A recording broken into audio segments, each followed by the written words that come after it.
How's it going, YouTube? Good morning and welcome back to another video on the channel. Today we're going to be covering the top 10 cards in Magnificent Mavens. Now that we have the full list, this set is actually stacked to the brim. It's, I think, probably the best set of the year.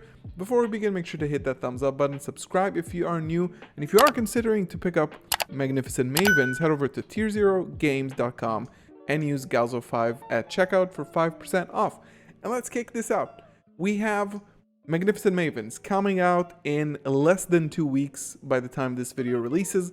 A very short time after Darkwing Blast. So we're going to have, I think, one tournament with Darkwing Blast, and then we're going to have YCS Pasadena, which will have Magnificent Mavens and the Ishizu cards already legal. So I really wanted to go over the list of what I think are the best top 10 cards or archetype reprints in Magnificent Mavens to help you make a decision on whether you should buy it or not. So I think at number 10, we have the Sword Soul archetype. This was a Burst of Destiny archetype that was very successful when it was released, sort of like together with Despia, that one Sword Soul Despia format, which was really fun, that I personally really enjoyed. And we were waiting for a reprint in the tins, but we didn't actually get it. There were no Sword Soul cards in the 2022 Mega Tins, even though there were a lot of Burst of Destiny cards. So they were saving the Sword Soul archetype to reprint in Magnificent Mavens in order to sell it. And obviously, they're probably going to do a good job because Sword Soul, every Sword Soul card, every card that said Sword Soul, even the new Longyuan Synchro Monster, which I think was a Battle of Chaos monster, is being reprinted in this set as an ultra rare. So getting a Sword Soul deck is going to be very cheap. And I think this was a very good call by Konami to postpone it by like a month or two in order to have this whole archetype in this set. Full holo, by the way. Everything is ultra rare, and make it very cheap. The next one, number 9, surprisingly is going to be Change of Heart. I think Change of Heart, first of all, the unbanning of the card was, I think, a really good call by Konami. I think splashing one Change of Heart into your deck is a very smart decision in some strategies. And believe it or not, since this card was banned for so long, and this is very true also for Yatagarasu, but for Change of Heart, when Magnificent Maven actually releases, it's going to be 10 years, 1 month, and 1 day to the day since the last print of Change of Heart. So getting this fresh reprint off the ban list, ultra rare, I think, even though this is not like a game-breaking card, I think this is a super good call by Konami. And again, it's like really throughout this whole set, very good decisions and very good reprints. The next one, number 8, is going to be Millennium Eyes Restrict. I think that this card was supposed to see more play than it actually did. It did see a little bit of play with the Tearlament's King of the Swamp builds. However, it didn't actually made it to the top tables with the danger strategy, with the Curious and Snow lines. It didn't really see a lot of success there. Still, this card is expensive and is good, and I think it really warranted a reprint soon. So even though this is not like a top meta card currently, this is a very good accessibility reprint, similar to my number 7 pick, which is Blackluster Soldier of Chaos. This was a secret rare in one of the Battles of Legend sets, and this was also an ultimate rare in an OTS spec. Finally, this was a ghost rare in Ghost from the Past 1, which was a year, sort of like a year and a half ago. So this had very expensive high-end reprints, or prints to begin with. It started as a secret, then ulti, and a ghost. So this was very inaccessible, and now we are finally getting this. This was one of the first spoilers for the set in order to sell it, obviously. And I think, again, similar to Millennium Eyes Restrict, this is not a card that is meta-defining at the moment, but this is going to be super accessible for everybody who wants to actually incorporate this card in their strategy. So I think, again, a very good reprint.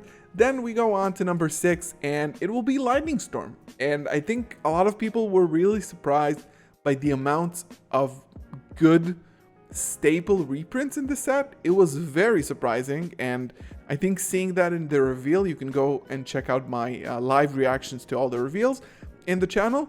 I think this was a very, very good call by Konami in order to make the set actually like super viable. So if you think about the set that we didn't get this year, it was Maximum Gold. And Maximum Gold usually had a lot of reprints for staples and sort of like also lower rarity staples and archetype cards. And we didn't get a Maximum Gold this year. So this was the holiday box set that replaces it. And one, it's all Ultra, which is, in my opinion, better than Ultra Gold rares. And two, it had to fill up the space for reprinting a lot of staples. And I think Lightning Storm specifically, sort of like, I would say it's not like 100% represented in decks, in side decks specifically, but it's still a very good meta card. And this was like a very expensive secret rare and an ultra rare previously, and now it gets a reprint in the tins, and then a month after it gets a reprint in Magnificent Mavens. So plummets the price and makes this card finally like super accessible. So and they've done it with other things in the set as well, which I think were very important, and we'll get to that as well. And going on to number 5, it's gonna be the Sky Striker stuff, specifically in linkage, but we also had Surgical Striker Hamp, and we also got Aileron, which was a promo that wasn't in the original box set that linkage was released in the OCG, but we got everything together. They just put everything in there. Obviously Engage, Widow Anchor, Shark Cannon, Multi-Roll, all of those also reprinted, and of course Ray and all the Link monsters. So I think as a former Sky Striker player, I was hoping that at this point Sky Striker might actually be able to do something. Now I'm not so sure that this is the case, but I'm still very happy that this deck is becoming a lot more accessible right now.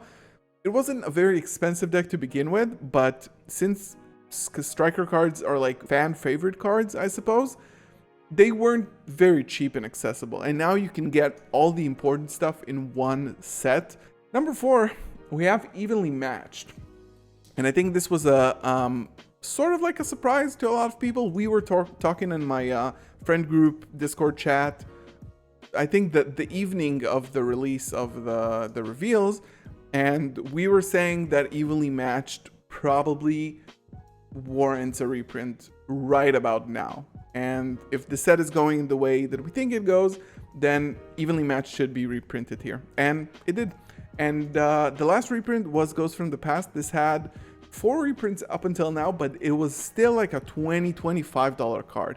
And it's a very good sided card, super relevant in the moment. Like, for example, with Lightning Storm, not 100% relevant. Evenly Matched, I think, is very relevant and seeing a lot of play currently. So Evenly Matched, very good reprint. And also, at number 3, we have Chaos Hunter.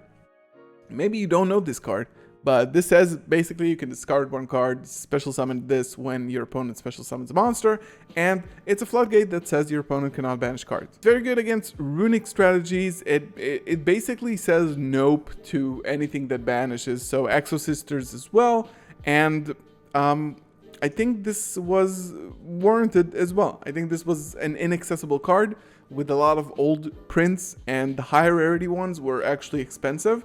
And Chaos Hunter, I think there's not a lot to say here, but I really liked seeing this. And seeing this getting reprinted means that people at Konami are actually sitting and watching YCSs and watching events and seeing what people are playing and sort of like releasing those cards to be more accessible. And the last staple on the list that we have is Triple Tactics Talent.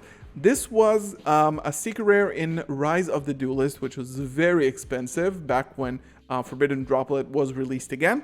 And we sort of saw Konami do this thing with Forbidden Droplet, that they just like reprinted it to death over the last year in order to get the price to around $20 from $100 or $130 even. And they sort of did the same with the Prosperity now. They reprinted it once. It's significantly lower in price. And Talents actually got a reprint in the Megatins last year, but it was still, after a while, after the prices sort of like adjusted, this was the most expensive card in the set. not like secret rares, it was an ultra rare, and it was still the most expensive card in the set. So getting another print of this is also seeing a lot of play right now. This is super relevant, and I think talents in here is very, very good. And number one, I don't like doing this, but the Ishizu cards are probably the best cards in the set. I'm very fearful to see what will happen when we start playing this format. I'm recording this after waking up from day one of the Minnesota YCS, and there were several tier limit mirror matches in the feature matches, and it was not enjoyable to watch, and I'm sure it wasn't really enjoyable to play as well. Games get to time, and all the time life points gaining strategies sort of like wake up, and people abuse the time rules. And I think tier limits is going to be, Ishizu tier limit specifically, is going to be a little bit worse. But yeah, I think these are easily the best cards in the set, the most impactful one, and presumably the most meta-defying in the set as well. Everything up until now are like cute staples, cute imports from Sky Strikers, cards that were like old and needed a reprint. This is meta-defining, so there's not a lot much to say here. And this was my list for Magnificent Mavens. Again, if you do want to pick this set up, head over to tier0games.com, use Galzo5 at checkout for 5% off your purchase. And of course, thank you for being here. Leave a thumbs up on the video and subscribe if you are new. And if you like these kind of videos, leave a comment below on what you think is the best card or cards from Magnificent Mavens now that we have the full list. Thank you so much for watching, as always, and I'll see you in the next one. Peace.